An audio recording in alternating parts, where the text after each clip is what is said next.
जी बिल्कुल इन वक्त असां मौजूद आहियूं पीरगोट में जोगी गोट में जिते 2022 वारी बरसातुनि में घर किरी पिया आया ऐं घर सर्वे थी फौजी सर्वे पर हिन वक़्त ताईं जेका आहे सा ग़रीबनि जी वहार न कई वई आहे। उहो जेके आहिनि से कखां घर ठाहे ऐं पंहिंजी रिहाइश पज़ीर थी विया आहिनि। अचो त वधीक उन्हनि सां ॻाल्हि ॿोल कयूं, हुननि जो हिन वार सां छा चवणु आहे।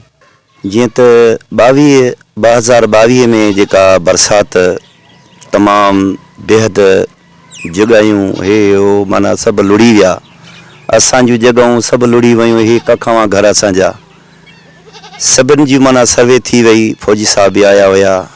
असां मिस्किननि जी दाद फरियाद हींअर न थी आहे अञु ताईं। जी साईं, ॻोठ में तक़रीबन आयूं आहिनि।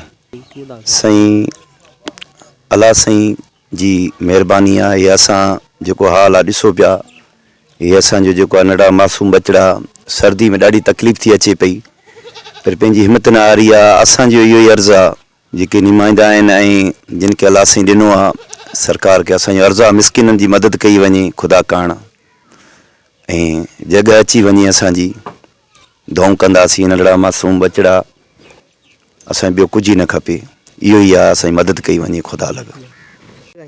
2022 में बरसाति आई, फौज साहब आया सर्वे कई, बाक़ी त कुझु जायूं आयूं आहिनि, कुझु अञा दाद फरियाद न थी आहे। असां महिरबानी करे त माना दाद पिराणे बंड एड्रेस बसि अलाह जे सहारे आहियूं, बसि अलाह मदद कंदो आहे। बसि महिरबानी करे मदद करे थिए, जॻहियूं में अची वञनि बहितर भलो आहे। बरसातुनि खां पोइ असांजी जॻह किरी पियूं, ॿियनि जी सभिनीनि जी जॻह अची वियूं। असांजी जॻह अञा लिखी पियासीं, सर्वे बि करे आहे, अञा ताईं असांजी अपील न आहे थी। वॾनि माना सरकार खां गुज़ारिश आहे त माना असांजी मदद कयो।